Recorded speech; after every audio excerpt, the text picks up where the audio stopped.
Vengo al destino a pedirte por este varón, Baruch atah Adonai, Eloheinu melech haolam, bendito tú eres Padre, Creador del universo. Te pido que unjas a este hombre con toda fortaleza, disipando toda tiniebla, todo principado que este se haya levantado en contra de él. Dale fortaleza en sus manos, dale firmeza en su cuerpo, dale ese espíritu de poder y dominio propio. En el nombre de Jesús lo declaramos libre de toda maldición y toda maldición. Amén. Amén.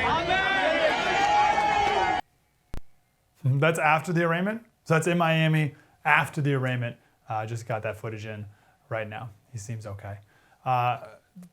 Coverage here tonight of Donald Trump getting arraigned. First president ever charged with federal charges, 37 of them. Just got some great legal analysis from our last guest, Professor Jacobson at Legal Insurrection. Let's get some big picture analysis from Lee Smith, author of the book Plot Against the President, which is also a movie, Plot Against the President. Lee, how are you, brother? Great to talk to you. I'm doing well, Mike. Thanks very much for having me today. You know as much as anyone, if not more, about all of this stuff, not just this one, but all of them. So in your expert opinion, where does this one, the classified documents, where does this fall into the hierarchy of Trump legal attacks? Well, I mean, one way to look at it is that this, look, there are two different threads here. There's the DOJ thread, right? The DOJ thread starts with the investigation of the Trump campaign in 2016, right? Goes up to, I mean, this is also what, the President Trump is calling election interference. There's election interference in 2016, 2020, and now we're seeing it in 2024. The key to remember here with the election interference is it's also shielding Democratic Party corruption. In fact, the corruption of the Democratic Party candidates. That's what 2016 was. The Clinton campaign was worried about her emails getting loose and being dropped as an October surprise. So they spied on Donald Trump, right? They spied on the campaign to see if they knew anything. In 2020, the DOJ interfered by setting up a task force under the nose, by the way, of William Barr, setting up a task force to block reports of Hunter Biden's laptop, which gave evidence of Biden family corruption. We're seeing some of that coming out again right now, as Senator Grassley and Representative Comer have gotten to the bottom of what this FBI source told the FBI and what the FBI has been holding on to now for about 6 years, that Biden family corruption. So that's one thread. Do you want me to take a pause? Please. Or should I go straight into the second thread? No. Let it ride. Let's go.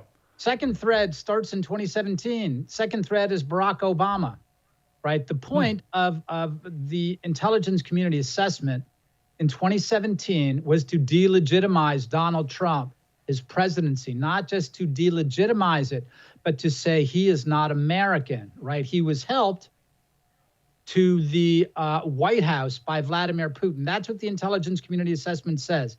This was done, this was ordered by Barack Obama to be finished by the time he left office. So it's not just delegitimizing the Trump presidency. It's saying that Trump is so far outside the pale, he's not American, right? He was helped by the Russians. And that also, of course, was meant to reflect What's your proof that Obama, sorry to interrupt, what's your proof that Obama had a role in that? Well, I mean, Obama was the one who ordered the intelligence community assessment. He asked John Brennan to do it. That was his. I mean, this is widely reported, even in the the goon press. So this was Obama who ordered this.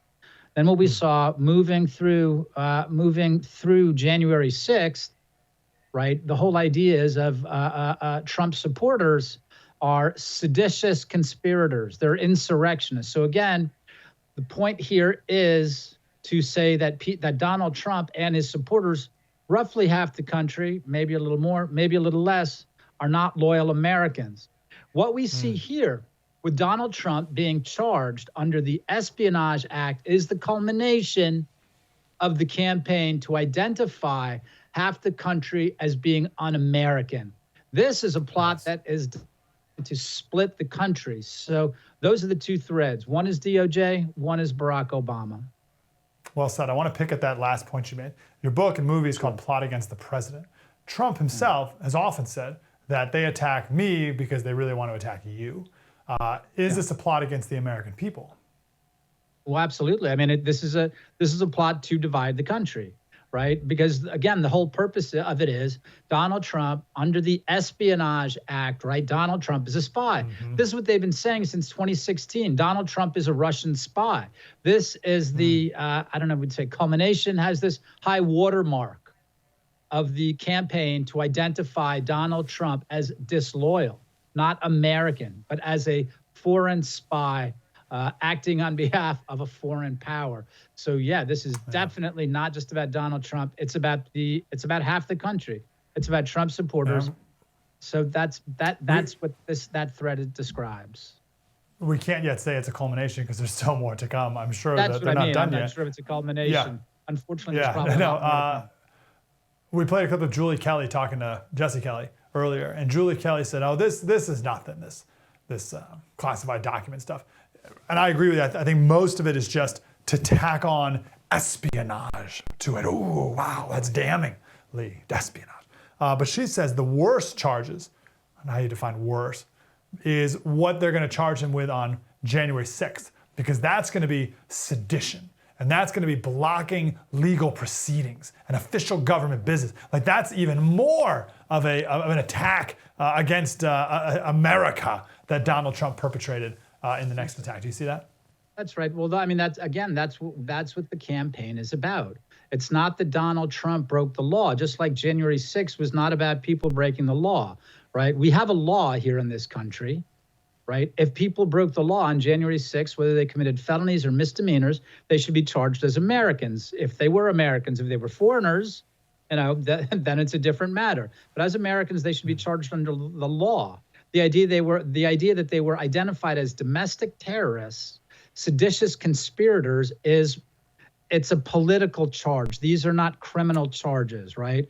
This is a political operation. It's designed to split the country, to say half of the country is disloyal, right? And a larger project to isolate Republicans and push Republicans out of the public sphere. That's what's happening on Capitol Hill. But on a base level, we're talking about a country of more than 330 million people.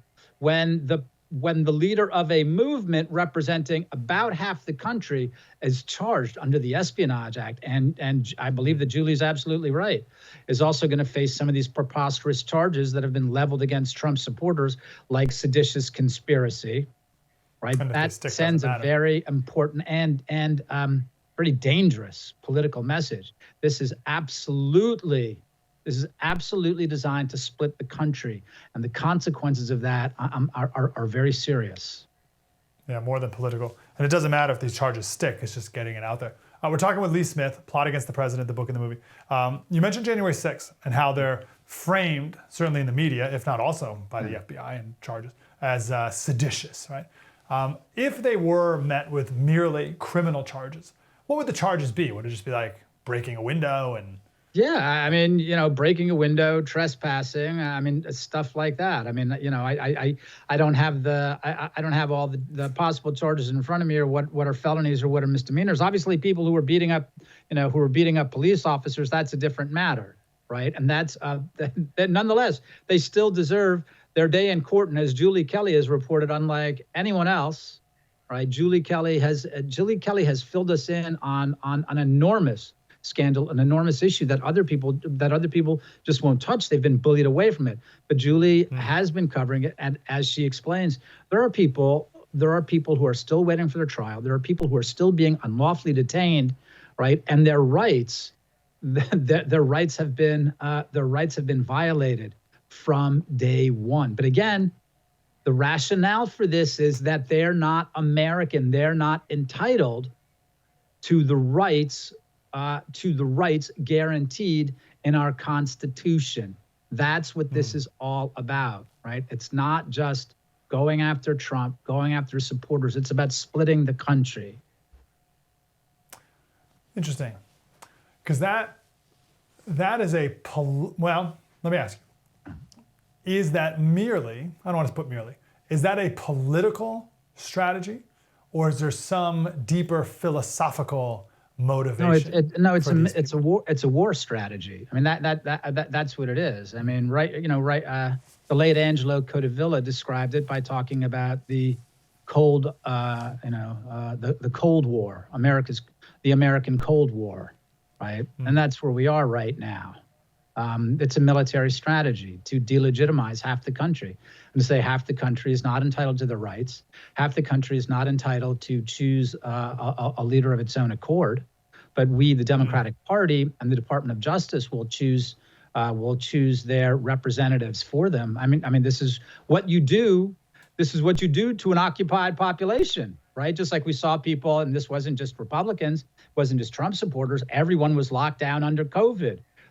This is what you do to an occupied population. We saw people posting all over social media over the weekend when the Biden administration had the pride flag in pride of place at the White House. And as people pointed out, that's where the American flag belongs, according to the flag code. So what happens when you're privileging a flag that is not the American flag, right? The message is you are an occupied people, right? That's what's going on here. That's what the oligarchy is saying.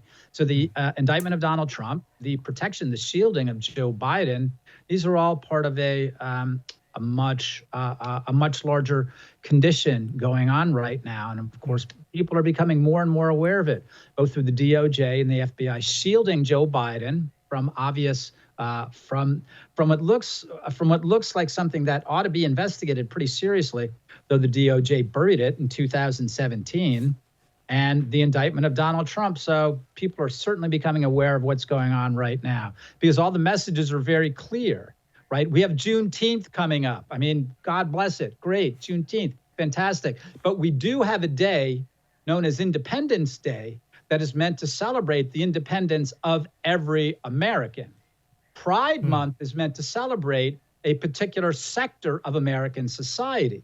Once you start privileging different sects, different groups of America, that is a recipe for the kinds of wars that we've seen in the last half century, for which American military personnel have frequently been called to quell, whether that's Yugoslavia, whether it's Lebanon, whether it's Iraq, whether it's Somalia. What they're doing is they're introducing sectarian conflict into this country.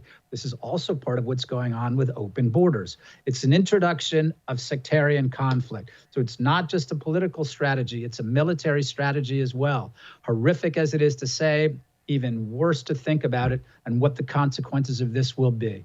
Again, the indictment of Donald Trump and the shielding of Joe Biden and his family from investigation, these are all part of a much larger strategy. Yeah, divide and conquer at the least. And for all of human history, you know that a people have lost a war when they replace the people's flag with their flag.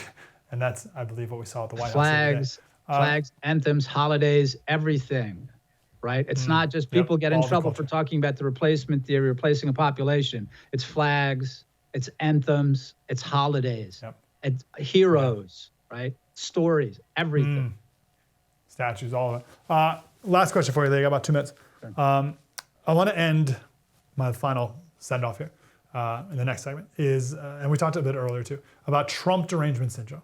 I find it to be a powerful psychological force in people. Yeah. I've seen it with my own eyes. I've seen the derangement and the destruction of relationships, the division of families. I've seen how they can't even recognize that what they're doing isn't even serving their own ends. Like all this stuff is meant to destroy Trump, but it also makes them stronger in the end. So, but they don't even care because it's so deranged. Your expert assessment on what I believe is a real phenomenon of Trump derangement No, I think you're totally right, except I think that Trump derangement syndrome is just one symptom of a much larger pathology. I mean, we have right now a pathological regime, right? If you look at if you look at how it supports the mutilation of children If you look at the different, if you look at the open borders policy, I mean, this is madness. This is pathological. These are not issues for debate in a political science class or political theory. What is the best regime? Or how do we get to the same place? What's best for the country, for American peace and American prosperity? These are pathologies, right? So Trump deranged syndrome is just a symptom of a much larger pathology. We are right now ruled by a pathological regime. So Trump deranged syndrome, while as you say, damaging to families, communities in the country as well, it's merely one symptom of a much larger and much more destructive sickness. Well said. Lee Smith. For more, buy the book, Plot Against the President. At the very least, watch the movie, same title, Plot Against the President. Lee, thank you, brother. Thanks Appreciate you. For too long, we've been led to believe that communism is a thing of the past. But the truth is, communism is alive. It's here, and it's infiltrating every aspect of American life. Introducing the Anti-Communist Manifesto by Jesse Kelly, the practical guide for patriots ready to defend our nation from its most dangerous enemy. Discover the shocking extent of communist infiltration in our education system, their alliance with American corporations, and the twisted truth behind environmentalism. This eye-opening book exposes the true face of communism and empowers you to fight back. Join the fight for freedom. Pre-order your copy of the Anti-Communist Manifesto today by going to jessekellybook.com.